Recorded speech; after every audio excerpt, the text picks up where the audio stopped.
My Christmas Tree by Eliana Iniguez.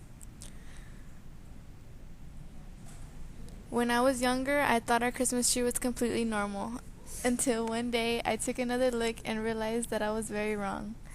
I was oblivious to most problems as a little kid, so I never knew why we didn't have an actual Christmas tree. Instead of a tree, though, what we did have was a plant. This plant was nothing special, it sat in the corner of our living room year round. It was about the height of my hip, planted in a plastic basket that was meant to look like a ceramic pot. It had a long skinny trunk and a bunch of bushy fake leaves at the top. When Christmas would come around, though, that's when it would become a tree. Everyone would even refer to it as the tree. For some reason, I would completely forget that it was just a flimsy little plant that had been sitting in the corner of my house all year. My mom and I would wrap the tree in dozens of tiny colorful Christmas lights. I loved to help her put up the lights. It was so exciting. After every day, I would check under the decorated plant for any new presents.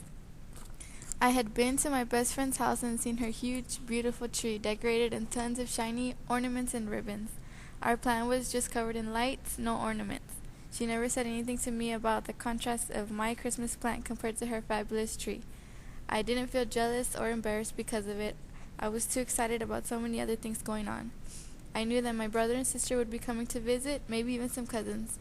And I also knew that I could help my mom make some delicious tamales and cookies for Santa.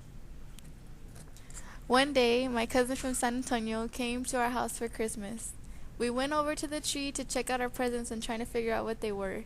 She pointed at our little plant and said, "That's not a Christmas tree." "Yes, it is," I shouted at her.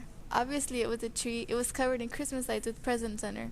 She doesn't know anything, I thought to myself. My cousin was younger than me. I told her to shut up and pushed her, although what she said still floated in the back of my mind. The next day was my last day of school before winter break. There were decorations all over the place. I took another look at everything and didn't see not one Christmas plant in any pictures or anything. I came home and looked at our bright, colorful plant. My mom had set it on a little coffee table so that it looked taller. I felt a little embarrassed at myself for being so oblivious. I never said anything about it, though. I put it in the back of my mind and went on with the holiday. I had fun with my family as I did every year, and quickly forgot about the whole tree plant issue. It would have been easy for me to let the things I had influence my attitude and the time I spent with my family. I always looked towards my parents as a little kid.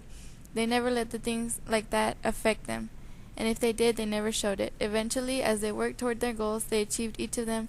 I'm so glad that I know we are always able to create our own happiness in almost any situation, regardless of what we have